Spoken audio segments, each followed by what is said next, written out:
So అన్న చెప్పండి మీ demands ఏంది? మరి ఫ్రీ బస్ వచ్చింది, అలాగే ఇప్పుడు ఫ్రీ ఆటో సర్వీస్ ఆర్టీసీ నుండి వస్తే ఆటో కార్మికులకి అన్యాయం జరుగుతుంది కదా, సో దానిపైన ఏం మాట్లాడాలనుకుంటున్నాం? దాని గురించి మేము ఏమన్నా అంటే ఈరోజు ప్రోగ్రాం పెట్టినామన్న, కవిత మేడం కూడా వస్తామన్నారు. మేము చెప్పినాం ఇట్లా మాకు ఆల్రెడీ ఫ్రీ బస్ పెట్టిండు, ఫ్రీ బస్సులు అయితే పెట్టిండు, సరే పర్వాలేదని అనుకున్నాం మేము. ఇంకోటి ఏంటంటే ఫ్రీ బస్తో పాటు ఆటో కూడా పెట్టిండు అన్న, electronic auto free bus auto లెక్క పెట్టిండు. డిప్పా నుంచి మాకు చాలా ఇబ్బంది అవుతుంది అన్న, ఆటోలు ఈఎంఐ కట్టలేక, ఆటో ఫైనాన్స్ కట్టాలి, మళ్ళీ ఇంట్లో పిల్లలకి స్కూల్కి పంపించాలి, కూరగాయలు తేయాలి, ఆటోలు కారోబార్ నడుస్తలే అన్న. ఇంకోటి ఏంటంటే మాకు రైటింగ్ కూడా ఇస్తలేరు, ఓలా ఊబర్ వాళ్ళు కూడా ఏం పెంచుతలేరు, మాకు కూడా చాలా నష్టపరిహారం జరుగుతుంది అన్న. మేము కూడా ఆటో నడుపుతూనే మా ఇంట్లో కూరగాయలు మేము బతికేటోళ్ళం అన్న, లేకుంటే మాకు వేరే దారి ఏం లేదు. గత 10 సంవత్సరాల నుంచి మేము కూడా టీఆర్ఎస్ ప్రభుత్వంలో కూడా ఆటోలు నడిపినా కూడా మాకు ఏం ప్రాబ్లం రాలేదన్న. ఈ ప్రభుత్వంలోనే మాకు చాలా ఇబ్బందులు అవుతుందన్న. మేము నమ్మి ఓట్లు వేసినందుక ఈ శిక్షణ మాకు, లేకుంటే ఈ పాపం దేని గురించి మాకు. ఆంధ్రాలో కూడా సంవత్సరానికి 15,000 ఇస్తుండ్రు, 12,000 15,000 ఇస్తుండ్రు. మాకు కూడా ఏదో ఒక రకంగా హెల్ప్ చేయమని అడుగుతున్నాం, కానీ ఇలాంటి ఫ్రీ బస్సులు ఫ్రీ ఆటోలు పెడితే మా భవిష్యత్తు ఏం కావాలన్నా మేము ఓట్లు వేసినందుకు ఇవన్నీ తిప్పలు మాకు. ఈ రేవంత్ రెడ్డి గారికి మాకు ఈ సమస్య గురించి ఎట్లా మాకు ఏదో ఒకటి దారి చూపెట్టండి, లేకపోతే మాకు సంవత్సరంకి ఎంతో అంత ఇవ్వండి.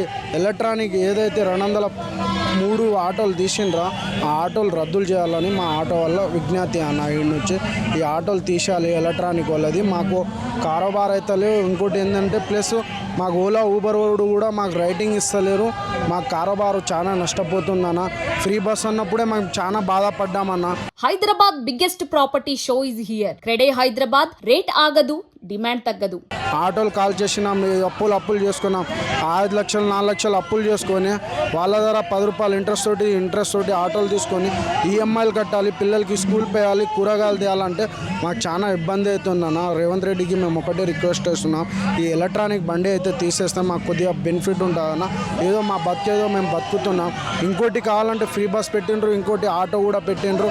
దానివల్ల మా ఆటోలు కూడా చాలా ఆటో డ్రైవర్లకి దెబ్బ పడుతుందన్న. ఈ ఎలక్ట్రానిక్ ఆటో అనేది రద్దు చేయాలని మా ఒకటి మిన్వత్తి అన్న. రేవంత్ రెడ్డి గారికి మేము రిక్వెస్ట్ చేస్తున్నాం అన్న.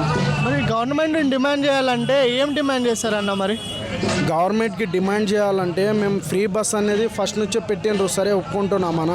ఈ ఆటోలకి రద్దు చేస్తే ఈ ఓలా ర్యాపిడో వాళ్ళకి మాకేమైనా మాకు చాలా రైటింగ్ అనేది వస్తలేదు. దాని గురించి మాకు కొద్దిగా ఏమైనా రైటింగ్ వచ్చినట్టు ఏదో డైలీ మేము కమిషన్ ఇస్తున్నాం ఓలా ఊబర్ ర్యాపిడో వాళ్ళకి కూడా కొద్దిగా ఇది చేస్తున్నాం మేము రిక్వెస్ట్. మేము ఏంటంటే రేవంత్ రెడ్డి సార్కి మాకు ఏదైనా దారి చూపెట్టండి సార్, మాకు ఫ్యూచర్లో ఏమైనా దారి చూపెట్టండి. మా బతుకులు ఇంతేనా, బస్ స్టాండ్ పాలేనా మావి, మమ్మల్ని పట్టించుకోరా, మిమ్మల్ని ఓటేసి నమ్మి వేసిన మా బతుకులు ఎంతేనా, ఇంకా వాళ్ళు పట్టించుకోరు.